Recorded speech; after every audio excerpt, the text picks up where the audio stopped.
it's an issue because we're the majority. They turn a blind eye.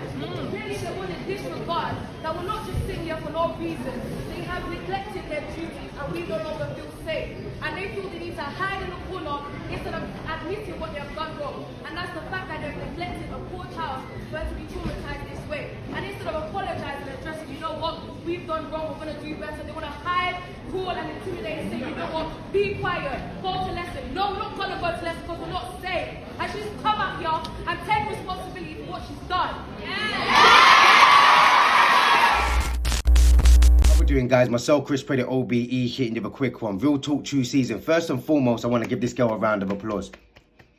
Because y'all, we're going to give her a round of applause, not just for her speaking out for a young student, not for her just standing up and doing the right thing, but the fact that she had the reasoning in her mind to know that what was right and what was wrong. And this is what we teach them. We're in school teaching them about morals, values, respect, when you're going out there, how we want you to act as a citizen, how we want you to act as a child, how we want you to act as a young adult. And then we're seeing injustice and we're seeing that these young people, if not, my whole point is this. The people that's not to protect them is the ones that's abusing them. So like she said, we don't feel safe. We don't feel safe in our own environment. And these are the kind of times, if it was the shoe was on the other foot and this young girl had chastised a teacher, or this girl strip searched another girl, or all the rest of it, police would have been involved. She would have been suspended. She would have been kicked out. And this is what I don't like about double standards. Just because she's a teacher, just because she's a police officer, it seems like nothing ain't getting done. It's on some, are we sorry? It shouldn't have got done. It might be racial. It might be not.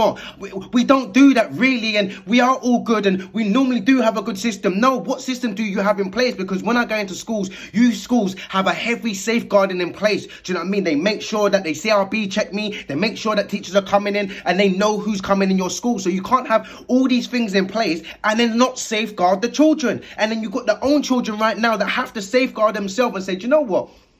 I could go back to class, but this is serious and I don't feel safe. This young girl doesn't feel safe now. She's feeling isolated, anxiety, depression. She doesn't understand why it's happened to her. But a lot of us grew up in a society in the sense of, when I done a post a few weeks or a few months back, when I was like, how many times have you been stopped and searched? And this is becoming a normality to our kids, and it getting to a stage now where it's like second nature, where kids are like shrugging it off. It's not okay. It's not fair that her parents wasn't there. It's not fair that they was able to do that to a young girl, regardless whether she was on her period, regardless whether you thought she had weed. There's certain protocols that you take it down, and I don't like the fact that the school just left it up to the police's hand. I felt like it was a big cop-out, and I love the fact that these kids are getting involved now. And this is the reasons why a lot of people are down at the march, and these are the reasons why we're going to keep protesting. We're going to keep making sure that these young people have a voice. We're going to keep making sure that we're spreading the awareness, because that is the only way that we're going to ever see change, guys. We can't just say something and do something and then let it fizzle out. We need to get on it,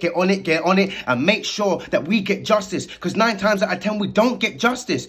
We fight, and then we fizzle out a little bit, and then no justice comes of it. Like I said, Mark Duggan, no justice. Do you understand what I'm trying to say? And we've gone through certain things where there's like, oh, it was lawful. No, we don't care.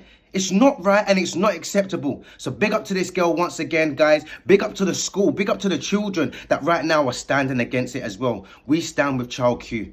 What's you guys' thoughts? Comment below.